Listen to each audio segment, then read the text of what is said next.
All right, so we're gonna get the bolt and the nut together.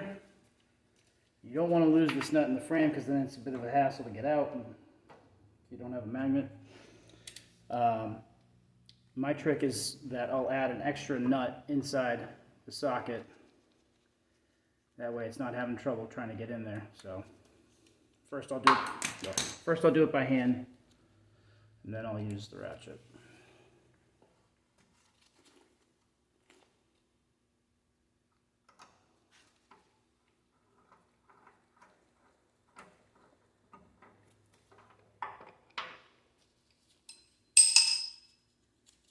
You don't want to leave this in because if you do, you can strip out the threads because it'll try to go through it.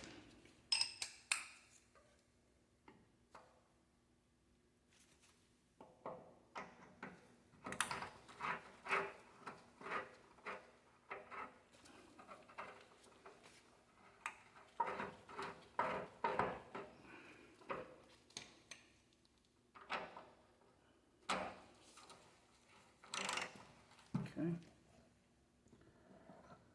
Right.